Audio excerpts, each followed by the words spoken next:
On this episode of the Star Wars Time Show, Matt is going live to discuss the canceled Ben Solo film and why Disney brass shut it down. He will then pregame for Visions Volume 3 by going over his favorite shorts from the first two volumes of the franchise. Of course, he'll end the show with Question of the Week responses and the latest round of Top High Star Wars fan artist features. Punch it, Chewie.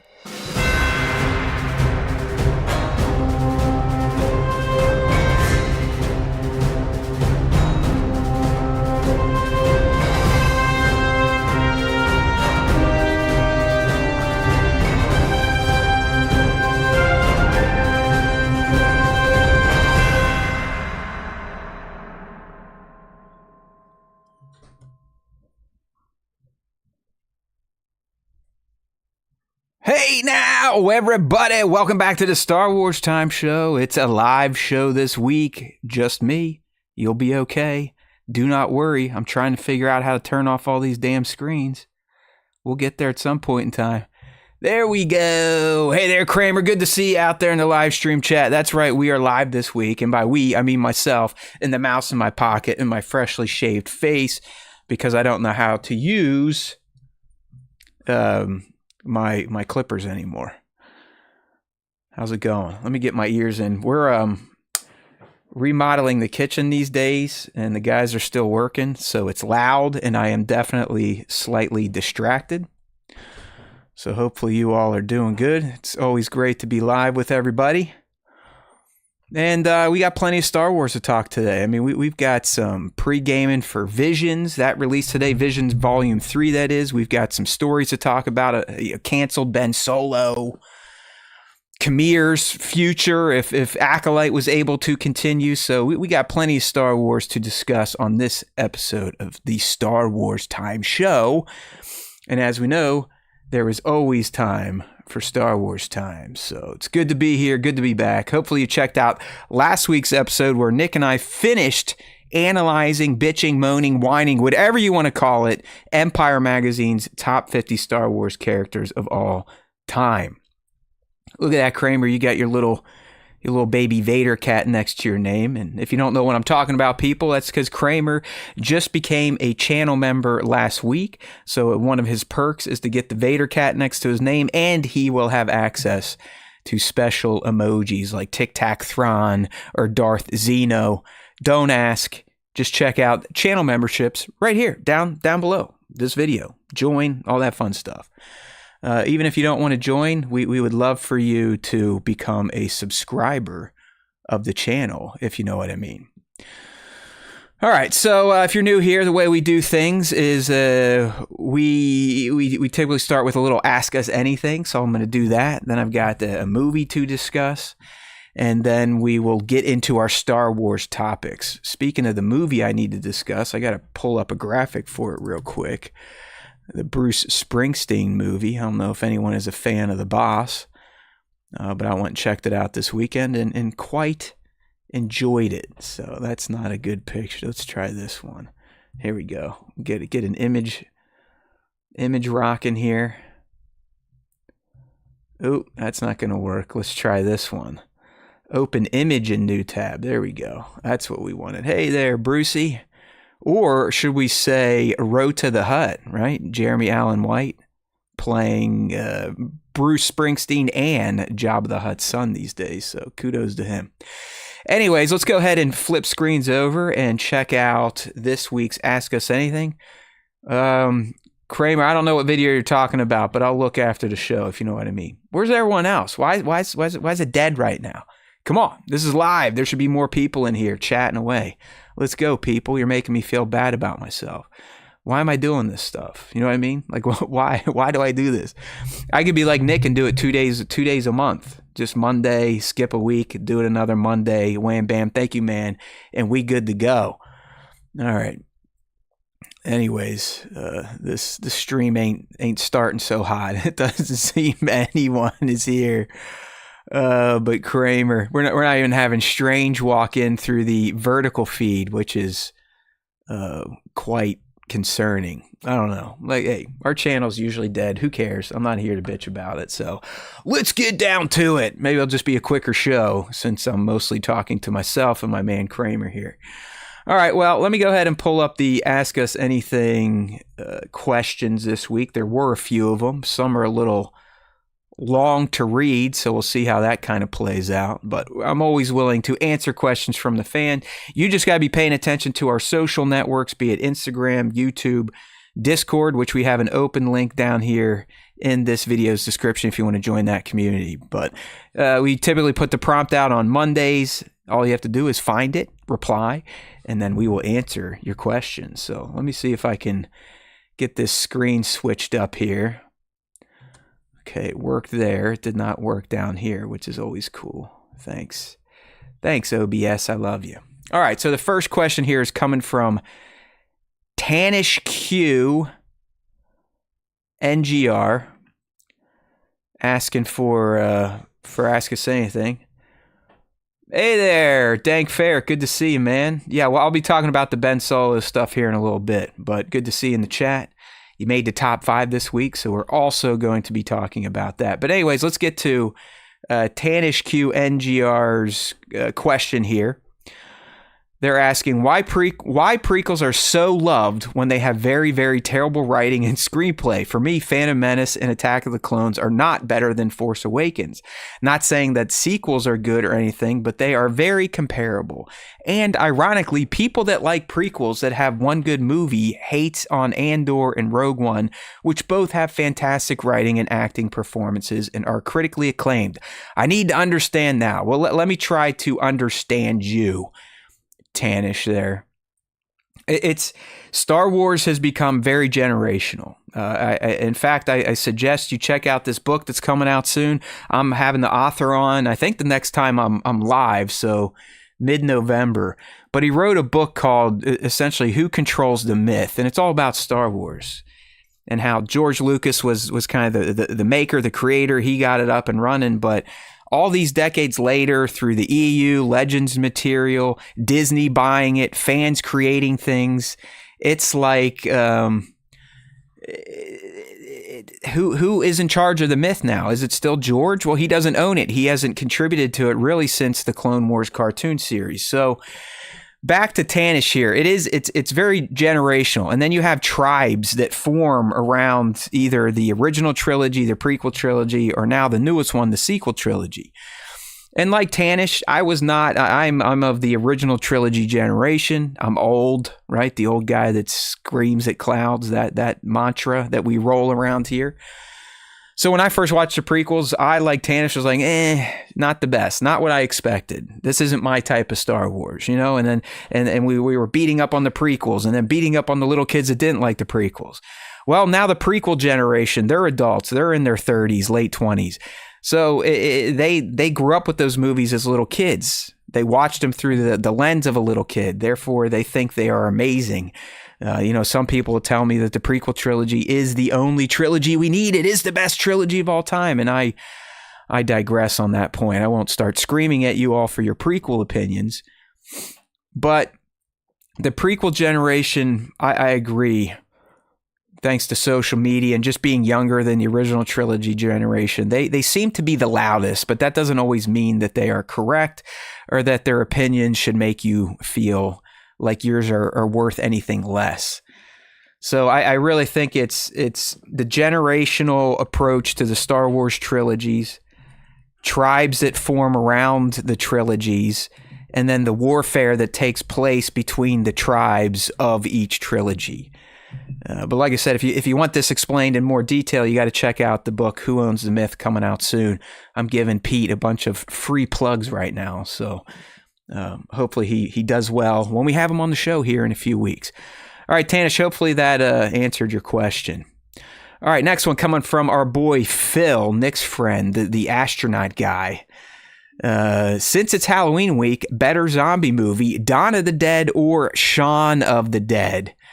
Man, it's been a while since I've watched both, but I'm going to go Dawn of the Dead. I like the more serious approach to zombie films. Like, the gorier they are, the better to me. I really love Or is Dawn of the Dead a spoof too? I forget. I can't remember. Let me look this up. What is Dawn of the Dead? Let me see. Is that the OG, or is Night of the Living Dead? Okay, Dawn of the Dead. Yeah, I'm definitely Dawn of the Dead all the way. I even like the one that came out in 2004. Like I said, it's a little more gory and graphic. So those are the type of zombie movies I like, Phil. There's nothing wrong with the comedic approach,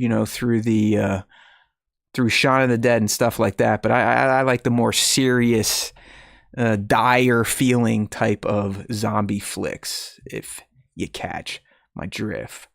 Yeah, Kramer, 28 years later, the 28 whatever franchise, that's a good one. Although the end of 28 years later gets a little weird. Like, it just completely shifts the tone of that entire franchise when that one dude shows up who's like a king or something of all the street gangs there in London. But we'll leave that for another day.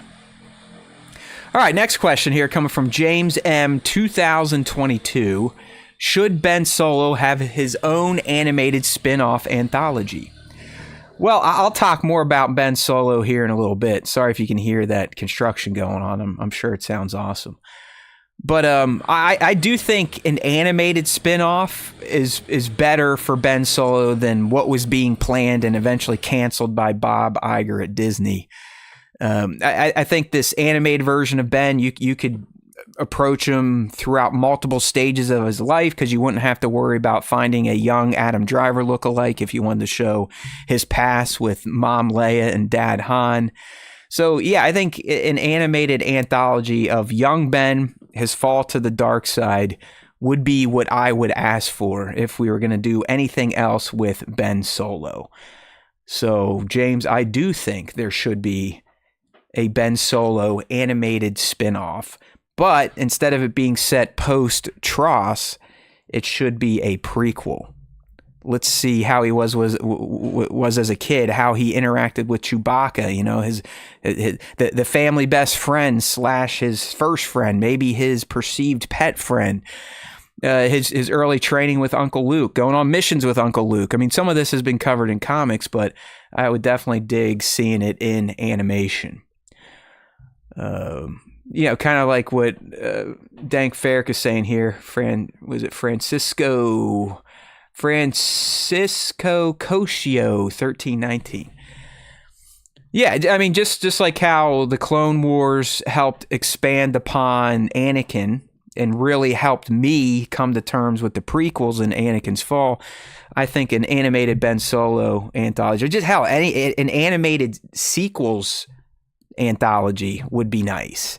Would help inform what we saw in some of the films. So I'm with you there, Dank Ferrick. All right, next question coming from our dude Kramer here. Thoughts about the Chauncey Billups ordeal, FBI arrests? And do you think this is a wake-up call for pro sport gambling? I honestly, I wish our FBI was focused on other things these days than busting high-profile NBA athletes and coaches. This one feels a little bit like retribution coming from the FBI and who runs the FBI. But yeah, I mean, listen, these athletes, they need to figure out this new world, this new landscape where gambling is legal. Sports betting is pretty much legal all over the country now. I mean, every network has an app. ESPN has an app. FanDuel, what the hell was the other one I used to use a lot? DraftKings, maybe. So, yeah, I mean, just the athletes need better coached on this subject, what they can and can't do. I know you should just be like, well, you should know better. Well, yeah, maybe they don't. So who knows? But I don't think gambling's going anywhere, and people are going to do nefarious shit when they can make a buck. That's just how it goes. All right, and then Kramer's ending with, and thoughts of Brian Kelly getting let go by LSU. Listen, if you don't get the job done at a program like LSU, you're not going to be around for a long time. I've heard Brian Kelly is kind of a horrible person. He doesn't sound like a great coach. He's losing the teams he shouldn't lose to, and really LSU hasn't done jack shit under his tenure, so that's what happens. I'm sure he got some fat buyout, so screw him, and they'll do just fine moving on. Oh my goodness, look who is here. Our boy Jared, Sir Dork, stopping by for a little bit on a live show Wednesday. Good to see you, buddy. It's been a while. All right, do we have any other questions here? No, that looks like it. So that's going to wrap Ask Us Anything. Now we're going to move into a little pop culture talk and then these Star Wars topics, because you're going, hey, if there's always time for Star Wars time, why the hell is this guy talking about sports gambling and LSU football? Well, here we go. Let's go ahead and get some things shifted up here. We'll bring back some of my screens. I really wish my buttons still worked like they used to. Thanks, technology. All right, so what'd I do here? Real quick, Bruce Springsteen. I've recently become a fan of this guy. I mean, my uncle's a mega fan, but once Bruce started coming on the Stern Show and doing interviews and playing live in studio, it's hard not to appreciate this dude, this artist that's been going for decades and decades and decades and has hit upon hit upon hit, massive touring concerts, and just looks like he has a great time. So I was like, you know what, I'm gonna go ahead and check out the biopic Springsteen, Deliver Me From Nowhere, which I wouldn't say isn't a full-on biopic, because it mostly just focuses on a few flashes from his childhood and issues with his dad. But it mostly focuses on, I think, like 1981, 82, when he locked himself away to create the Nebraska album, and then how he had to kind of fight for his vision with the label and the studio and all that fun stuff. So I really enjoyed the movie. I've never seen Jeremy Allen Smith in anything, so it's kind of nice to see him bring Bruce to life, and I think he did a fantastic job.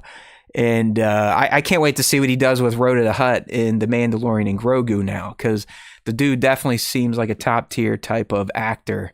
And I'm excited to see maybe some more stuff he's acted in. Maybe I'll go back and watch, what is it, The Bear? That's the series where Jeremy Allen White. Sorry, am I saying different names? That's okay.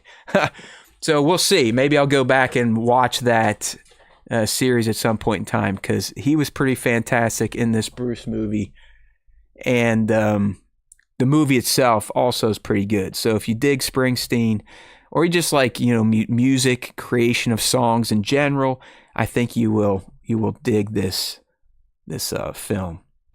Sir Dork is telling me that Jeremy Allen White is also in Shameless, so yeah, there you go, or whatever I called him before that. All right, so let's get off of that and let's get into the good stuff, the Star Wars stuff. Really, the big thing out there, or at least it broke last week, and it broke through Adam Driver himself, which was pretty impressive. He's just like, screw it, the NDAs are up. I'm just going to go ahead and talk about what myself and Steven Soderbergh were planning over at Lucasfilm that Disney then canceled. All right. So if you're not aware, last week it was dropped in the AP News in an interview with Driver that he and Steven Soderbergh worked on a film called Hunt for Ben Solo. And apparently it was set after The Rise of Skywalker. So Ben Solo's dead. He became one with the Force. His body has disappeared. That's that. So again, he and Steven Soderbergh, two big names in Hollywood, took this to Lucasfilm and kind of pitched it to him because, as Adam says in the article, he was always interested in doing another Star Wars. And he said, I'd been talking about doing another one since 2021, so 2 years after Tross. And he said Kathleen had reached out even. I always said, with a great director and a great story, I'd be there in a second. I loved that character and loved playing him. So I know some people initially were like, hey, I didn't even think Adam wanted to do Star Wars anymore. So what's this all about? Is this bullshit? Well, no. I mean, this is coming from the horse's mouth right here. He's telling you, like, yeah, I'll come back and play Ben/Kylo as long as it's the right director and the right story. And apparently he found that in Soderbergh and The Hunt for Ben Solo. So the pitch again was a movie that would take place after The Rise of Skywalker. And the film would culminate in, I guess, Ren's redemption and apparent. Oh, I'm sorry. That we saw Ren redeemed. He became Ben Solo again, and he died at the end of The Rise of Skywalker. And apparently Adam had always undertaken the trilogy with an arc in mind for Ren that inverted the journey of Darth Vader. But as the trilogy evolved, it didn't quite play out that way. So he felt there was unfinished business for Kylo Ren, or as we knew him in his redemption, Ben Solo. So Steven Soderbergh and Rebecca Blunt, they created a story outline and then pitched it to Kathleen and Lucasfilm VP Carrie Beck, as well as Filoni. And the Lucasfilm creatives were interested. They pulled in Scott Burns to write a script. And Adam said at the end of that meeting, it was one of the coolest freaking scripts I had ever been a part of. So this thing was progressing along. It had Lucasfilm's backing. They were starting to hire writers. They had a script made. And it was, again, presented to Lucasfilm, and they loved it. I mean, Lucasfilm greenlit this movie. We got to make that clear. So everyone that's always been thinking that Kathleen Kennedy is the person out there that's ruining Star Wars and canceling movies and setting direction, it's really probably not her. At least not all the time. Definitely not in this case. I've always been telling all of you, you got to watch out for Bob Iger and a lot of these decisions that get made. You know, he's the boss. He's the one that is probably setting budgets and expectations. And he's the one that can, just willy-nilly cancel stuff like he did with The Acolyte and apparently this Hunt for Ben Solo movie. So, again, Lucasfilm totally understood where Soderbergh and Driver were coming from with the script and the idea. They knew why they were doing it. But then Adam and Steven took it to Bob Iger and Alan Bergman, and they said no. Apparently, they didn't see how Ben Solo was alive, and that was that. And as I said, Driver, the film was The Hunt for Ben Solo. But he said, but it is no more, so I can finally talk about it. And Steven Soderbergh also said, I really enjoyed making the movie in my head. I'm just sorry the fans won't get to see it. So it was killed by Bob Iger, Alan Bergman, Disney, not Lucasfilm. Okay, it's been killed by the money deciders at Disney. So Adam went on to say, we wanted to be judicial about how to spend money and be economical with it and do it for less than most, but in the same spirit of what those movies are, speaking about the sequel trilogy, which is handmade and character-driven. Empire Strikes Back being, in my opinion, the standard of what those movies were, but he is, to me, one of my favorite directors of all time. He lives his code, lives his ethics, doesn't compromise. So that was it. And just other follow-up here, like I said, Steven Soderbergh also confirmed via The Wrap that this indeed was greenlit. So Lucasfilm greenlit it, and apparently this is the first time in Disney history that Disney rejected a completed Star Wars script. So Bob and Alan definitely did not like this movie. They just could not understand how Ben Solo could return. Like everyone's saying in the chat here, like League, somehow Palpatine returned. So yeah, I mean, you could just use that to justify the return of Ben Solo. Although I argue it would almost, to me, it's almost even harder to justify Ben coming back to life in full because he died as a Jedi. He became one with the Force. His body disappeared. So, you would have to assume he is now a Force ghost. And I don't think there's precedent on how a Jedi, or I don't even think a Jedi, if we could call Ben Solo that, would want to come back. Obi-Wan said so himself to Vader, like, if you strike me down, I'll become more powerful than you can possibly imagine. And he did. In his ghost form, he could be anywhere at any time with Luke Skywalker and help guide him, mentor him, and kind of force him to that conflict with Vader to either take him out or redeem him. So I don't know how you spin that. Listen, I hate the somehow Palpatine return thing. But at least with Sith, you can kind of justify their arcane view of the Force and some of the dark shit they would do with it, creating life, resurrecting life, Momin passing his essence into a helmet. So that, to me, as silly as it all played out in The Rise of Skywalker and how terrible of a narrative choice it was, justifying Palpatine returning, at least to me, makes way more sense in my head than bringing back a Force ghost type of character.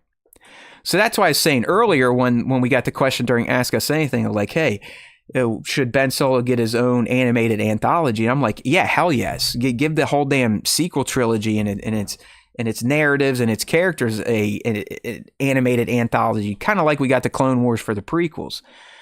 Because to me, I think the more interesting stories, and now we'll never know what the hunt for Ben Solo was going to be about. Was Rey going to be involved? Finn? Was it maybe a sect of dark side loyalists trying to bring him back and maybe coax him to rejoin the dark side? But it's like, I don't know how fun that would be to chase a Force ghost around. I don't know. Would it be like Star Trek 3, the search for Spock, where he's almost reincarnated, but at an accelerated growth level, so he actually becomes grown up Ben Solo again? So I don't know. I don't really think I'm super upset that the hunt for Ben Solo was canceled, because I've got too many questions about how is he going to be resurrected, and then what is really the meat of the story.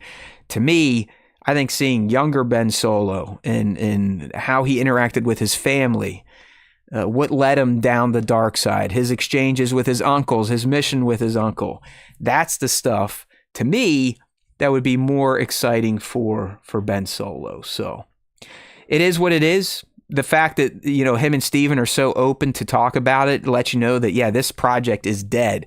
I mean, studios can kill things that have had money invested into it, time invested into it, people's passions invested to it, and they'll just sit on it.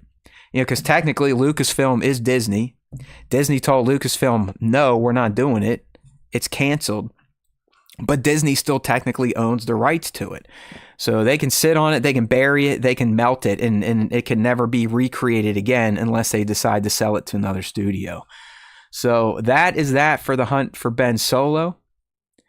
It's it's kind of sad. It's kind of sad. I mean, really, it's been so long since we had a Star Wars movie, and it does feel like Disney and everyone has kind of just peeled away from the sequel trilogy, and there's not much content coming out for it. They're more focused on the Mandoverse era.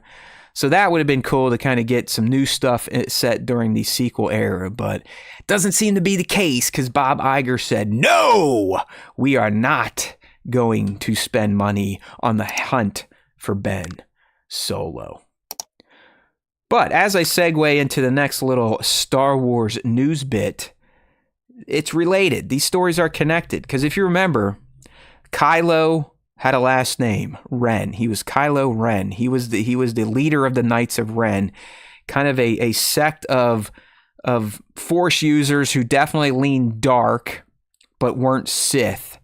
But they would have red lightsabers, and they all dressed in black, and they had these crazy looking helmets, every single one of them. They really seemed like a cool little gang, and unfortunately, we got no insights into them during the sequel trilogy outside of a few cool looking, helicopter shots and Tross, and that's about it. And then Ben Solo kicking the piss out of them towards the end of that movie. So either way, the Knights of Ren were a cool faction, at least on paper. You want to know where they came from, why do they exist, why did the Sith kind of let them fuck around, why did the Jedi not take them out, how have they made it, through all these years being Force users without being taken out by Sith just for rule of two or competition stuff, or again, being kind of captured and locked up by Jedi. So the Knights of Ren was always a cool little sect of Force users, in my opinion. So how is Kylo tied to this next story? Well, if you'll let me fire this up for you here, if Screen Rant's site will load. There we go. It was recently revealed, both through Star Wars Galaxy of Heroes, the good old Swago, and then by Leslie Headland via the Acolyte art book, that ultimately, Qimir, aka the Stranger, Manny Jacinto's character, the best character from The Acolyte, would have been the founder of the Knights of Ren. And I believe Nick and I, years back or last year when we were breaking down The Acolyte, we kind of speculated that this could be one of Qimir's potential paths. He said as much in The Acolyte season 1. He's like, listen, I guess you Jedi would probably call me a Sith, but I'm not. And he's also not a Jedi, even though it seems he trained under Vernestra Rwoh. So he was making it clear, like, no, I'm not one side or the other. And, we saw Darth Plagueis watching him, and maybe there was a reason for that. But what was revealed first in Galaxy of Heroes is kind of eye-opening. So his character is now in the game, and here is his description. Hailing from the High Republic era, the enigmatic warrior exploded onto the scene in the forest of Kofar in the Disney Plus show, The Acolyte. The Stranger's power is undeniable, cutting down an entire team of Jedi with relative ease. Acting as a member to both light and dark side Force users, he seeks to gather a group of powerful students while pursuing his own agenda. All right? As a mentor to both light and dark side Force users, as he was to May and Osha. Okay, check. He seeks to gather a group, not just one, so no rule of two, of powerful students while pursuing his own agenda. Not the rule of two, not following a Sith master. So that does make him seem like he is definitely not Sith, definitely not Jedi, but he's this new type of Force user that kind of floats in between the Force, uses what he needs, wants to build up a group of followers to pursue his own agenda. Yeah, that's very Knights of Ren-ish. If you also remember from The Acolyte, I forget which episode, I don't know if it's episode 5 or episode 6, but there's a very poignant moment where I think it's focused on Qimir's helmet, or Qimir's definitely in the scene. But you can hear Kylo Ren's theme. And that to me was the giveaway last summer whenever The Acolyte came out. Like, oh, maybe he's the model for the Knights of Ren. Maybe he's the basis. Hell, he could be the founder. So it's nice to kind of get validation here that he was going to be the founder of the Knights of Ren. And you're like, well, man, it's just a video game. That doesn't mean shit. Well, check this out. So apparently in the Art of the Acolyte book, Leslie Headland, so the series creator, she had this to say. Let me pull it up on X real quick. So here's a quote from the book. It was in the design of the character, as well as knowing that we were going to introduce Darth Plagueis, who has to end up with Palpatine as his apprentice. Following the rule of two, a precept that limited the Sith to just 2 at any given time, a master and an apprentice. One way to keep it going is if the Stranger is the first Knight of Ren, part of a Sith-adjacent cult that we know eventually survives. So, she's pretty much spelling it out there for us, that the way they're going to work with Qimir, if the Acolyte was to continue, was essentially portray him as someone that would go on to found the Knights of Ren. He is the first Knight of Ren. And even if you think about that, the mask he used to wear made out of cortosis, it felt very Knight of Ren-ish. You can kind of see their pictures here to remind everyone. There they are in their mask. Again, it's almost like some of these guys were using Qimir's helmet as a basis for their look. So I don't know. I mean, yeah, KG, good to see you in here. That could be a possibility. KG in the live stream saying, so it's possible the Stranger's real name is Ren. Yeah, maybe Qimir Ren. That's a good call. I wasn't even thinking about that, KG. But I don't know. Listen, I enjoyed The Acolyte. I'm not one of those fans that absolutely hated it, but Qimir was the shit. Like he's everything from The Acolyte. He is the standout. He was the best character. He had the best story going on, and I do believe his story for future seasons had the most meat to it, especially since we got teased with Darth Plagueis spying on him. Now we can infer that maybe Plagueis was spying on him to either hey, you want to be my apprentice, or I need to take this guy out because he's screwing with the rule of two and my plans to get my own apprentice and kind of take over the galaxy. So this one bums me out. I would love to see more Qimir. I don't see a path forward, unfortunately, unless it's done in animation or some silly Lego Star Wars stuff, which, hey, we like the Lego Star Wars stuff here, but listen, it's silly. It's not canon. Yeah, so it seems KG is thinking the same way on Qimir in terms of awesomeness out of the Acolyte. So that's what I got for you on the Ben Solo movie. Never going to see the light of day, especially since Disney canceled it. That means they're going to bury it, sit on it, and not let anyone produce it, even though Lucasfilm greenlit it and had a finished script. As I said, Soderbergh was saying this is the first time Disney has canceled a finished Star Wars script. So take that for what it is and start looking at the brass at Disney as possibly the ones that are canceling announced Star Wars projects, and not Lucasfilm and not Kathleen Kennedy. Although, again, she has her role in some of the odd decisions ever since Disney purchased the franchise from George way back in I think almost 2012 now. Yeah, I mean, Dank Ferrick bringing up a good point from the live stream chat. If you want to join the live stream, don't forget every other Wednesdays I do these live, youtube.com/Star Wars Time Show. We kick them off usually around 6 p. East or as close as we can get it. So, yeah, I mean, Lucasfilm, honestly, I would start saying Disney is reactive, not Lucasfilm. You remember, Disney owns Lucasfilm, and they can tell them what to do. So I think Disney is the one that ultimately says, yeah, Lucasfilm, Acolyte, didn't get the best fan response. Let's go ahead and cancel it. You know what I mean? Yep. All right, so let's move into kind of my last little segment. Now, we all know, or maybe you don't know, but Star Wars Visions Volume 3 has released today, October 29th. I have watched the first 3 episodes, so it was the duel payback, so it's a continuation of the duel from Volume 1. I watched a new one. I forget what it was called. It was like, hold on, let me look it up for you. The Song of Four Wings. And then I also watched The Ninth Jedi Child of Hope, which is, again, a continuation of the Ninth Jedi short from Visions Volume 1.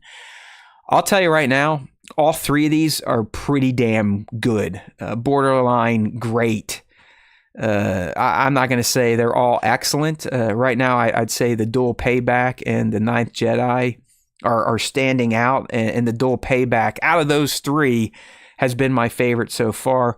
The Ninth Jedi, the sequel to The Ninth Jedi, still great. You can still see the world they're trying to build here, but it is a bit slow, not as good as the Duel Payback. But that's not what I'm here to talk about. All right? I'm not here to talk about Volume 3. Nick and I will be breaking those down on Monday when we do our pre-record, which will release next Wednesday, 6 p. East, or as close as we can get, right here on youtube.com/Star Wars Time Show. I don't know, KG, maybe check out Volume 3. I'll agree. I think Volume 2 was a bit of a stumble, but Volume 1 and so far parts of Volume 3 are kind of standing out. And I get it. It's not canon anything. It's not going to lay any new ground.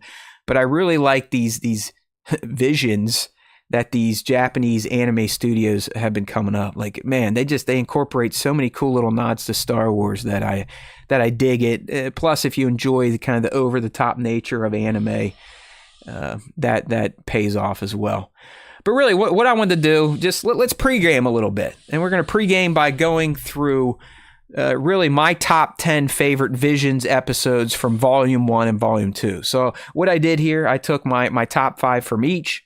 I built a little web app doing some vibe coding today with my AI companion, and I'm going to go ahead and kind of drag and drop and re-rank my top 10 favorite Star Wars Visions episodes from Volumes 1 and 2. That way next week we can get right to the ranking of Volume 3, if you catch my drift. All right, so let's get down to it. This list is not in order. In fact, it's in order of how I had them ranked initially, just per volume. So, when I ranked Volume 1, I went Ninth Jedi number 1, Twins 2, The Duel 3, Elder 4, Village Bride 5. And then for Volume 2, I went Screecher's Reach 5, Journey to the Dark Head 4, Sith 3, The Bandits of Golek 2, and In the Stars 1. So now my job is, let's rank these as a whole from 1 to 10. What has been the best episode of Visions through the first 2 volumes? And quite frankly, my friends, we're sticking with what is already number 1, The Ninth Jedi. I still like the very first episode in Volume 1 is just absolutely fantastic. It really was a captivating tale that expanded Jedi lore, lightsaber mythology, and quite frankly, way back when, I think 21 when it came out, I was already saying this is going to be, or this warrants a full series. And luckily enough, it has a sequel in Volume 3, and it's getting its own standalone series in 2026. So to me, Ninth Jedi still deserves to be at the 1 spot. So I'm going to leave it there. And kind of looking at this list and remembering the past and what I used to think about some of these from Volume 1 and Volume 2, I'm going to go ahead and keep the Duel, or move the Duel to my overall number 2. So the Duel Part 1, this was back in Vision Volume 1. It was just a striking black and white samurai-inspired duel that really reimagined Star Wars in a classic Kurosawa style. You got some color flashes in there with the lightsabers and blaster bolts, but it was super cool. It felt very Star Wars-like, and it's almost like it's almost like what George may have had in his head at one point in time. I just have a feeling George Lucas would have loved the Duel. The whole concept of it, the look of it, the way it played out, kind of that old samurai / Western type of feel. It was just a really fun project, and tease, it may get even better in Part 2 that released this week on Volume 3. So I do think the Duel, like the Ninth Jedi, has legs. It's something that could keep being developed and be a series itself. All right, so who would I put at number 3? I'm definitely, for whatever reasons, I really enjoyed the Twins in Volume 1, but I still don't think it is number 3 overall. I'm going to go ahead and bring In the Stars up to the 3rd position here. This web app's working pretty well. Go AI vibe coding. So In the Stars, if you remember, it was kind of like a stop motion presentation. It was these 2 sisters, and they're kind of taking on the Imperial machine and the destruction it wrought upon their planet or their city. And I loved the survival aspect, the sisters resisting, and ultimately the older sister kind of accepting her fate as the force protector, if you will. And kind of that little twist at the end really helped to kind of implant In the Stars in my mind as a really, really good Visions short. So I think number 3 is a good spot for In the Stars. Honestly, and this is probably going to upset KG, because they're in there saying, yeah, we don't, the over-the-top nature of anime is what turns you off. And I get it. Sometimes it's goofy, especially when they're mostly talking like, meow, oh, meow, meow, like that. I mean, it gets a little far out. I don't know. Maybe you should be on drugs or something. But I'm going to go ahead and keep the Twins at 4. This is the one, again, bombastic is a term I would use to describe it. Over-the-top anime spectacle that leans into wild force powers and gorgeous visuals. This one, to me, was literally Star Wars on anime steroids / rocket fuel. This is where you had the brother and the sister, and they were kind of running the dark side, and then the brother kind of peels out and goes against her. He does like some crazy-ass shuriken move, standing on like the nose of a ship to split another Star Destroyer. I mean, it's as anime gets. You know what I mean? It is as anime gets. So I don't know. It just stands out to me. It was one of the few Vision shorts that also got action figures. Hell, I have Twins socks, believe it or not. So I guess I should keep it at number 4 overall when it comes to ranking my top 10 Vision shorts from Volume 1 and 2. So hey, if you get toys made of you, you're doing something right. You're doing something right. Even KG can appreciate the artistry in some of these. I can appreciate that take, KG. There definitely is some legitimate artistry in each and every one of these, and that's what I appreciate about Visions, just allowing other artists, people that aren't 100% in the land of Star Wars, giving their vision, putting forth their idea of what Star Wars could be, and then really kind of stylizing it. All right, so at number 5, let me see, what would I bring up to number 5? I'm probably going to go the Bandits of Golak for this one. I can't help I'm still impressed that I got this web app to work. I'm not much of a coder, but now with AI and knowing how to use it, you can kind of do things if you have an idea and some time to massage it. So I think I'm going to start using this template for other rankings we do. But anyways, back to the Bandits of Golak. I really love this one because it gave us an energetic Indian-inspired story about siblings on the run and how the Force can kind of emerge in unexpected places. I mean, there was a great Inquisitor in this one, and in a Jedi duel in the Bandits of Golak. I would say it definitely was not anime. I mean, this one was like full-on 3D. Computer generated style graphics, kind of like what Star Wars Rebels or Bad Batch, those types of shows looked like. But this is another one where I like seeing how other cultures process Star Wars, and nice one, KG, and infuse their bits of their culture into the Star Wars universe. And I think out of all of these, or really out of all the shorts, the Bandits of Golak probably did that the best.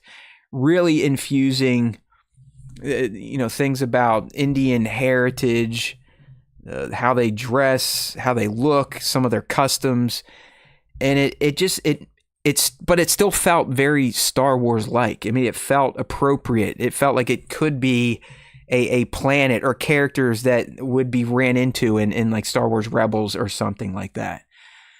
So I really dug the Bandits of Golak and think it definitely earns a spot at number 5 overall when we're ranking the top 10 episodes from Visions Volume 1 and 2. It appears League digs anime, so that's why she says it's right up her alley. All right, so let's keep going here. Coming in at number 6. What would I put at number 6? So far I've got The Elder left, Village Bride, Screecher's Reach, Journey to the Dark Head, and Sith. You know what? I'm going to keep The Elder at 6 because when it comes down to it, Volume 1 is greater than Volume 2. Like, it's not even close, in my opinion. I really think Volume 1 was a great set of shorts. They felt like they belonged together in a volume, where Volume 2, because there were so many different studios and it wasn't just anime, it felt a little more disconnected. There was a lot more, varied animation styles, which, may be a reason some of you loved Volume 2 because it was so different. But in terms of the stories, I think the stories hit harder in Volume 1. So that's why I'm going with Elder at number 6 overall. It was a great story on mentorship and the dangers of having a mentee. It kind of perfected highlighting the struggle between master apprentice and the dark side. Plus the animation style, again, full on manga, full on anime. You had that old guy Sith that just oozed Japanese culture. He's like he looks like a wise man, but he's actually evil. And he felt evil. He had those awesome looking red katana shaped lightsabers. And, the Elder consisted of, I think, multiple duels, because I believe the old guy, the bad guy, takes out the Jedi's apprentice, and then the Jedi has to duel him. I just remember this one being visually awesome to look at, but also had a good story, kind of a laser-focused story on Jedi apprentice, their relationship, that struggle, but also the pull of the dark side and how dark side characters are always trying to bust up a master and apprentice, to take the apprentice for their own, to spoil the master's plan and get another Force user on their side. All right, so hopefully we're all doing good here. We appreciate you, KG, holding it down in the other chat room there. Until YouTube merges vertical streams and horizontal, we still have 2 chat rooms going, so I do appreciate you kind of hanging out there by yourself. I'm not sure why the vertical stream has not pulled in more viewers. It usually does, but oh well, I digress. It's not worth bitching about.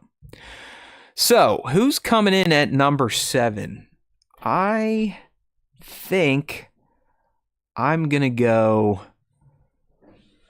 Screecher's Reach up at 7 from what I can remember.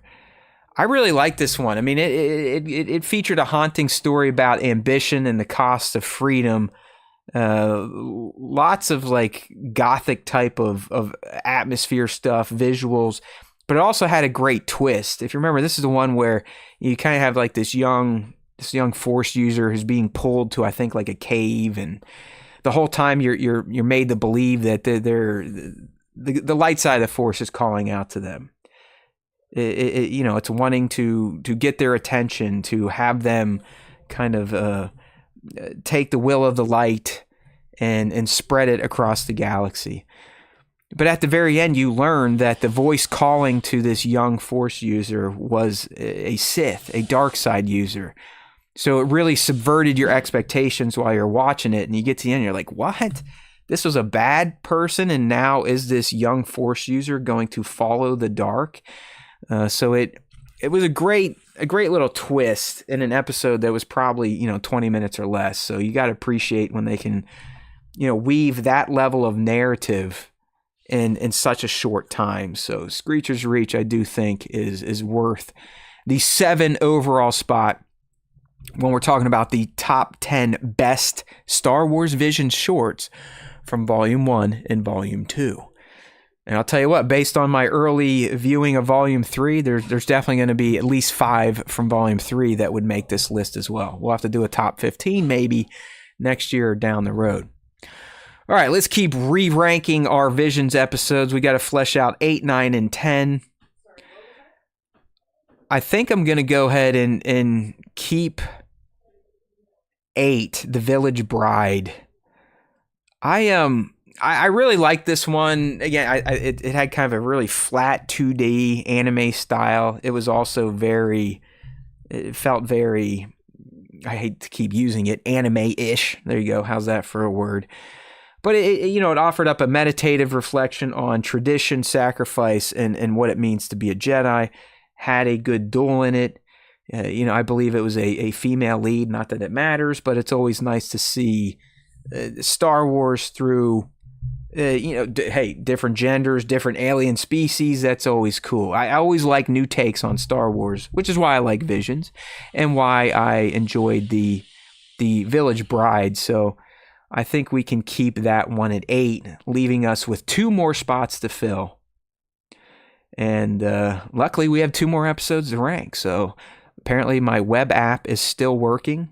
It has not blown up my computer yet. And I've been digging it. I don't know about you all watching the live stream. I don't know if it is giving you a good visual to follow, but hopefully it's working out for the purposes intended. All right, so who am I going to do 9 and 10? Should I just leave Journey to the Dark Head at 9 and Sith at 10? I'm kind of having a hard time remembering Journey to the Dark Head. Yeah, you know what? I am. I'm going to leave. No, I'm going to take Sith up to 9 because that one I just remember more, and I think so because of its visuals. This one to me was not anime inspired in terms of the visuals. It was like someone was on a freaking acid trip or they ate mushrooms when they designed Sith. It was just a like I said, a visually stunning tale of a lone Sith struggling to find herself beyond darkness and light. There's just some really cool concepts in this one, really interesting visuals. You know, it's almost like they were in a painting, or a painting come to life. You had a really cool looking, I don't know if it was an Inquisitor or someone that was coming to hunt down the main character, who I believe was dark side oriented. But the Sith just stands out to me because of how freaking far out it looked. And not just the overall, like, over-the-top anime stuff. No, like I said, I don't think it's anime at all. It was very dreamlike, psychedelic, if you will. So I think for those reasons alone is why I would put it at number 9, which then leads me to Journey to the Darkhead. So, you know, this episode, super action-packed. It kind of explored the concept of a prophecy, which is massive in Star Wars. I mean, we had the Chosen One prophecy. You could argue, you know, there was kind of a prophecy around Luke, at least in Yoda and old Ben's eyes. You know, they thought he was the one that could, you know, help return Vader, or get rid of Vader and help the Jedi return. So the Journey to the Darkhead dealt a lot with that type of stuff, destiny, and just the balance between light and dark. This one for Volume 2 was probably the most anime influenced in terms of its visuals, the way the characters looked. They were very, you know, emo looking, almost feminine, even if they're male characters. But it had just those insane visuals. It had a fantastic duel. I can see the lights in my head. I think they're on like some big circle platform in a dark setting, and it was just kind of a spectacle to behold. So there you have it. There you have it, my friends. That is how I would rank the top 10 Star Wars Visions episodes from Volumes 1 and 2. And like I said, one day we'll have to re-rank these with 5 of the best from Volume 3, but I need to watch all those first. So if you missed it, here is my ranking order. At number 1, we have The Ninth Jedi from Volume 1. We then have The Duel from Volume 1. We then have In the Stars from Volume 2, The Twins from Volume 1, The Bandits of Galak from Volume 2 at 5, The Elder from Volume 1 at 6, Screecher's Reach from Volume 2 at 7, The Village Bride from Volume 1 at 8, Sith from Volume 2 at 9, and coming in at number 10, Journey to the Darkhead. So that's how my re-ranking plays out. Volume 1 taking the top 2 spots, really top 4 spots. But, you know, I moved some Volume 2 action up there. I'm not just a Volume 1 homer, if you will.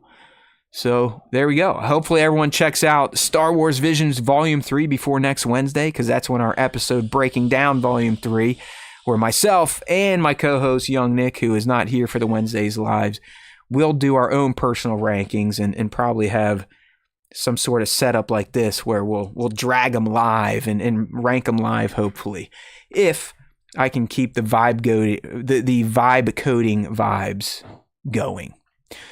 All right, so as we start to round out this episode of the SWTS Live, let me check out what League has to say here. League saying, SW Visions had a story and animation style for everyone. I don't understand why so many slept on it. Hey, that's the fandom for you. Yeah, you know, I mean, to each their own, really. I get it. There are some people that are like, hey, if it's not proper Star Wars, I don't want any part of it.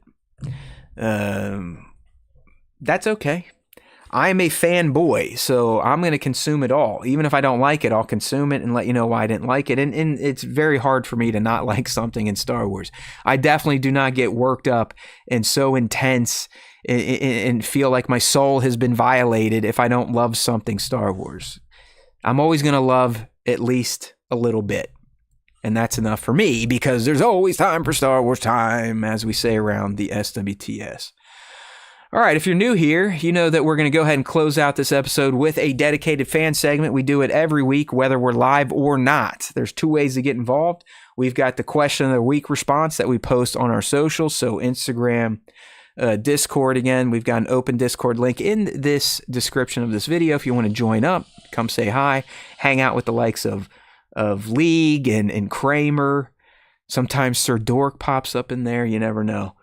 We also put it on our YouTube post page. So become part of the community and get involved in the fan segment to have your thoughts and your arts, because that's part 2. We do the top 5 as well during this fan segment. So let's go ahead and start with the question of the week responses. So give me a second as I flip up some screens for you. Of course, it doesn't work down there. I really need my technology fixed. And I actually didn't break it this time, okay? This is not me. This is some of the apps I use were updated recently, and they don't like to talk to each other anymore. So yay, app development. Yay, not testing your patches. Yay, updates that break things when they're supposed to make them better. Woo-hoo. All right, let's get a little subscribe notice out there. If you are new, if you're watching this and you're not here and I'm not talking to you live, we'd love a subscribe. If anything, just give us that little subscription. If you want to take things deeper, consider joining the channel as a member. All that stuff's down here. Click on that join button for as low as $1.99. You know what I mean? All right, so let's go ahead and see what the fans had to say about this week's question of the week. I always theme them around our topics. So we asked the fans a little something about the Ben Solo movie. In particular, we asked them, what are your thoughts on the canceled Ben Solo movie? Good idea, bad idea. So let's see what they had to say. Sadly, there weren't many responses because no one loves me. No, I'm just kidding. Hey, don't worry, Francisco. I've got your feedback here for question of the week, but I'll go ahead and pop up that comment there for you. Let people read it if they're watching the stream. So anyways, speaking of dankferric.toys, here they go. Adam is one of the best things that gave us the sequels. I'm no sequels fan, but he deserves more. So clearly Dank Ferric, a.k.a. Francisco, is definitely for the Hunt for Ben Solo movie, and I'd wager they're quite upset that it was canceled. So, yeah, hey, I mean, like I said, I'll take anything new Star Wars, especially if it's a movie. I love cinema. I love going out to the theater, and I really love going out to the theater to watch Star Wars. But I would have preferred more of a prequel approach if we're going to bring back the character of Ben Solo. I guess at that point, Driver probably couldn't have been involved because they would have had to de-age him, or they had to find a kid that looks like him. So, hey, Disney's lost a lot of money, not from Star Wars necessarily, but Disney Plus, its TV app. I mean, I think it bleeds like $1 billion a year on Apple TV Plus. So Bob's like, no, I'm not giving you 150 to 200 million to make a Star Wars movie where the character is dead, and I don't see how they can be brought back, even though somehow Palpatine has returned. I hate to say it, but it is what it is, and it is truly never going to see the light of day, or you never would have heard about it from Adam and Steven. Like, that is how dead this project is. It is dead, as in D-E-D. All right, who else we got here? Oh, we got a question of the week response from Phil over on YouTube. I think it would have been a cool idea to explore. If we have to live with somehow Palpatine returned, then I think the Ben Solo idea is well within the realm of feasible. I too, don't get me wrong. Like I'm not someone's like, I'm not Bob Iger. I'm not Alan Bergman going, I don't understand how Ben Solo could come back to life. I understand that Star Wars is science fiction fantasy and it's not real. And that's all it really takes to understand anything Star Wars.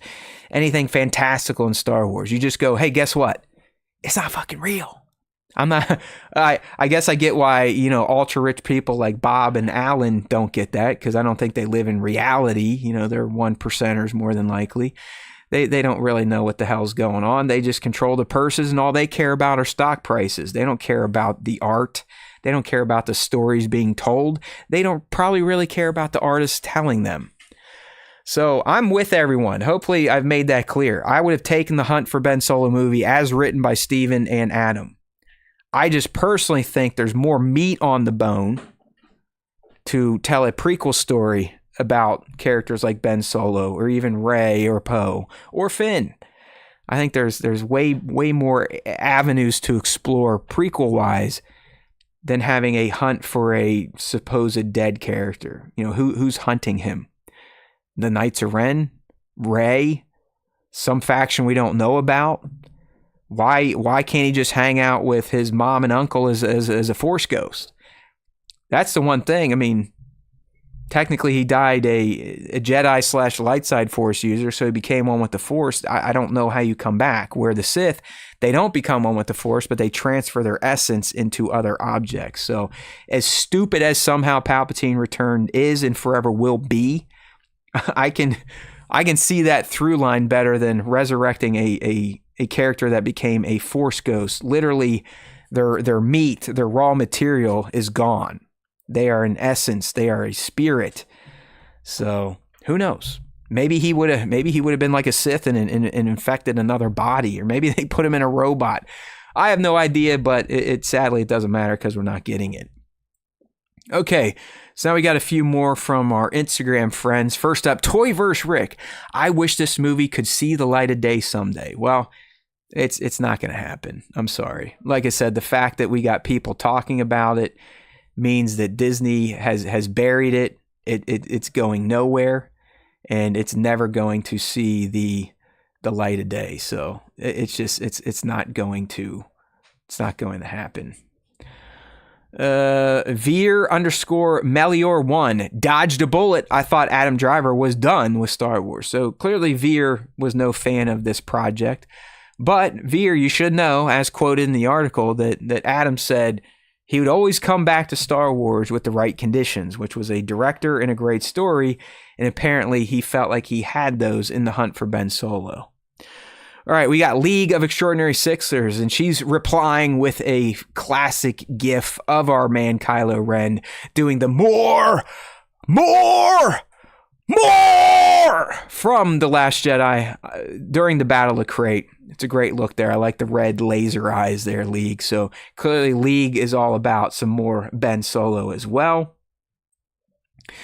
And then we have Scion XTC saying, I'll always want more movies. I like that. Good grammar there. The idea of the Ben Solo movie sounds interesting, and I would have gotten behind it. Honestly, a movie about his turn to the dark side in the damn Knights of Ren is needed. That's what I'm saying, Scion, but he was actually talking about a movie set after his death in The Rise of Skywalker. So, unless there were plans for like a flashback, that could have been cool. Like it's just Kylo as a Force ghost reflecting on his past and some of the bad decisions he made in life while people are hunting for him, or maybe he's hunting for himself. Hey, maybe that was the take. You like that? See? Big brains over here at the SWTS. But yeah, that's what I've been saying. I think the real story of Ben Solo is his turn to the dark side and how that went down. And I would have loved to just see a young Ben Solo hanging out with Mommy Leia and Daddy Han. I mean, come on! And, his best friend Chewbacca. It would have been fantastic. League asking, did you see the plane with the sign flying, bring back Ben?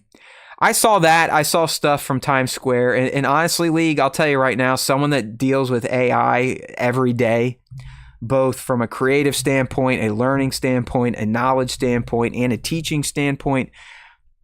And I hate to say this, but it's hard for me to believe anything anymore that's on the internet, especially images or hell, even these days, videos. It's so easy to spoof this shit now that I can't really buy into that shit being real unless someone was on the ground and saw it.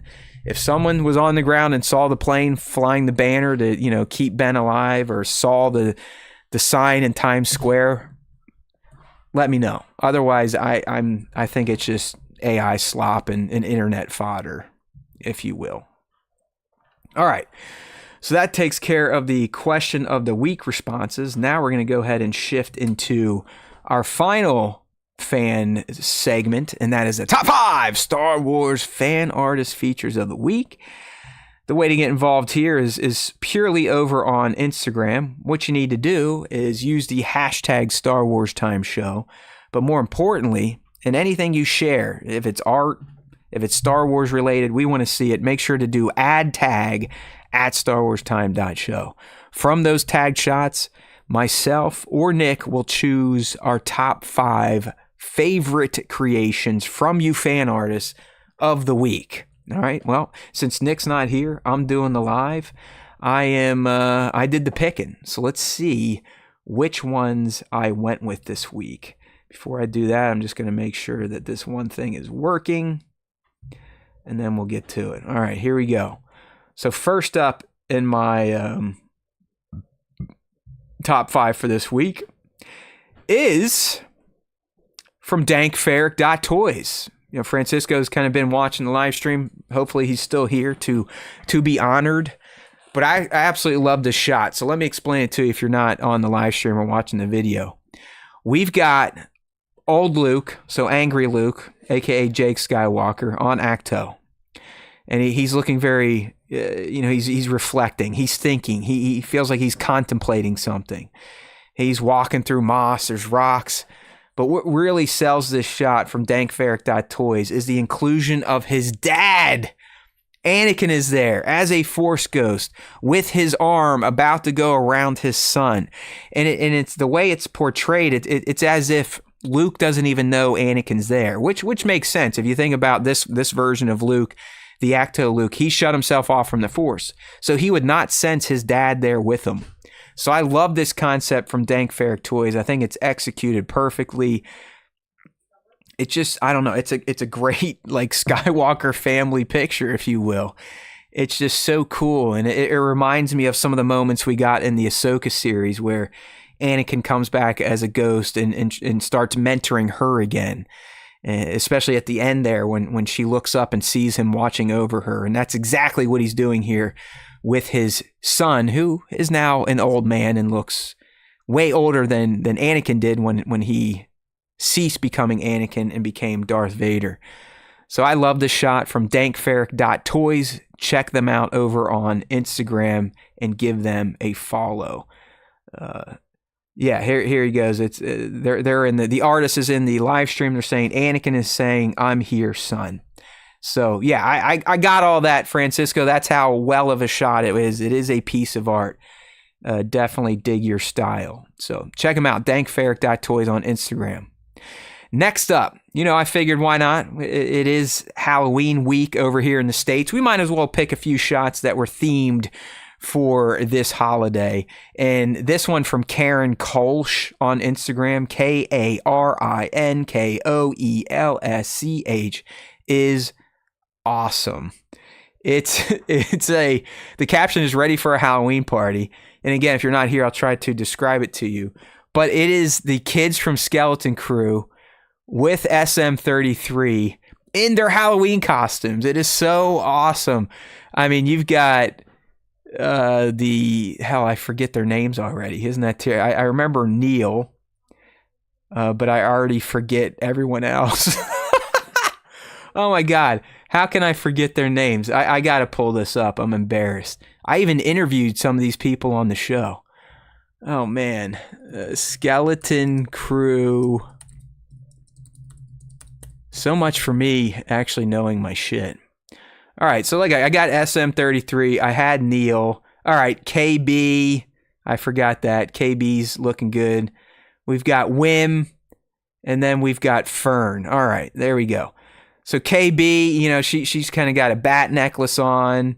Yeah, I guess, I don't know, maybe she's going vampire. Wim, he's got some hood on. I guess he's playing a Jedi for Halloween. Neil's the best. He's just got the good old ghost costume, so he's got the cutout eyes draped over him. SM-33 as a mummy, so he's all wrapped up perfect for a robot. And then Fern too. I don't know if Fern's going more like a witch or if she too is kind of sporting the Jedi robes, but it's just a fun composition, perfect for this week to celebrate Halloween with a little Star Wars fan art. So great work here from Karen Kolsch over on Instagram. All right, up next in our top 5 Star Wars fan artists of the week, we have Photoygrafo, all one word, Photoygrafo. FAFO, and that's pretty much what this shot is depicting if you're a stormtrooper and you mess with Din Djarin, the Mandalorian. They are getting a FAFO moment because it looks like they effed around with the Mandalorian, and now they're finding out. So this is just a great action toy shot from Photoy Grapho. You got the Mandalorian. It looks like the streets of Tatooine. He's got there's two stormtroopers trying to beat him down with their weapons. He's got his knife up ready to stab one, maybe in the back of the neck. It looks like he already pushed one down, so you got a stormtrooper falling towards the camera. Another stormtrooper behind Din getting ready to gun stock him. And then you've got kind of like a clone style trooper back there getting ready to shoot him in the back. It's just a cool looking action shot. Great posing on the point of Photoy Grapho, and really dig this composition. And we're learning from Francisco that Photoy Grapho is a fellow photographer artist from Chile. So excellent. Thank you for the tip. Hey, KG's back. Yeah, KG coming in saying, "Hey, I hope we can eventually get a Skeleton Crew 2." Yeah, me too. I really love that franchise. I thought it was a breath of fresh air. Loved Jadnan Nawood, the little kids, Wim, KB, Fern, Neil. I thought it was fantastic. So I definitely love to see this one picked up here. Hopefully you got to see the art of the Skeleton Crew dressed up for Halloween. All right, next up on our list of this week's top 5 Star Wars fan artists, we've got another Halloween themed shot. This one is coming from Rippic __tan on Instagram. And I dig these ones. I mean, these little pit droids have been making their rounds in the toy photography community. They are great looking figures. It looks like they're super fun to pose. Plus, you can put them in comical situations like this one. So we've got one pit droid who's kind of squatting down and has another pit droid on his shoulders to boost him up to get to a higher ledge on, it looks like a water vaporizer. And the pit droid on top of the other pit droid's shoulder is trying to place a pumpkin. So wherever they're at, I don't know if this is Pelimoto's shop, they are decorating it for the Halloween holiday.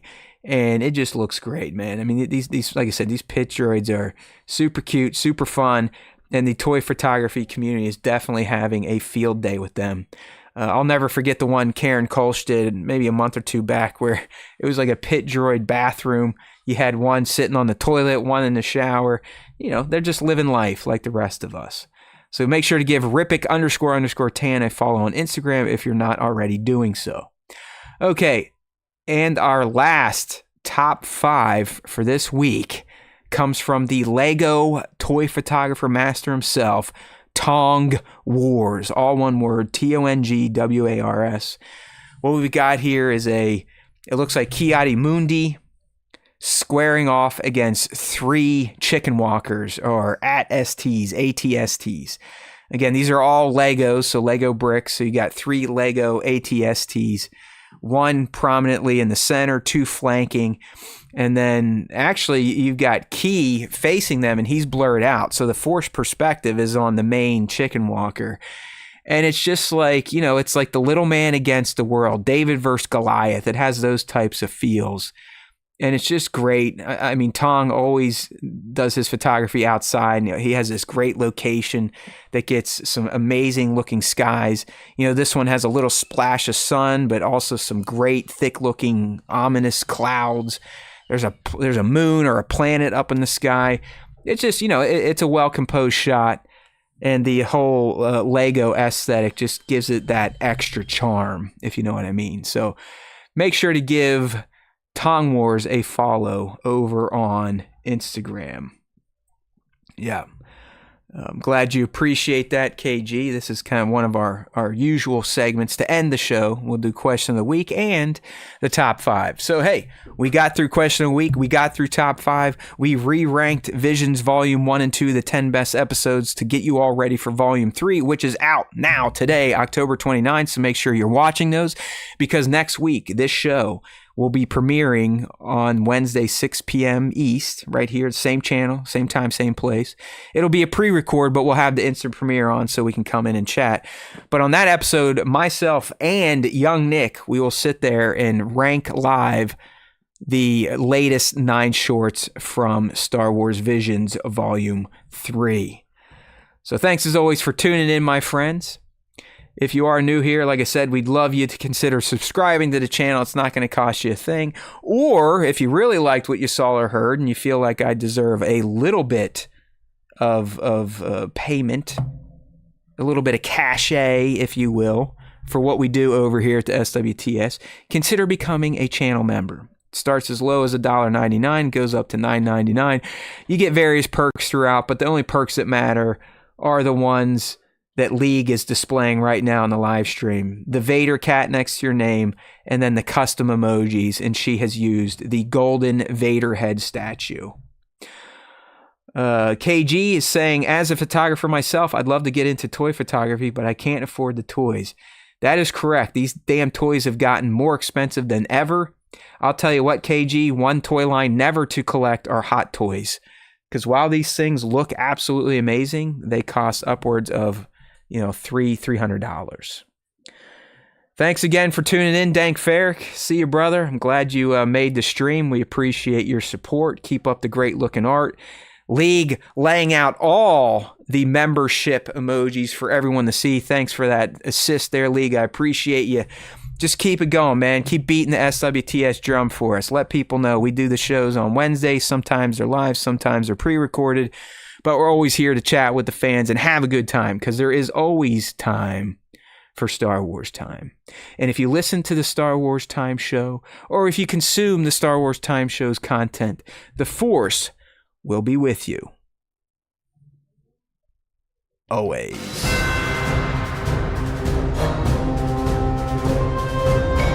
Hey, vertical stream.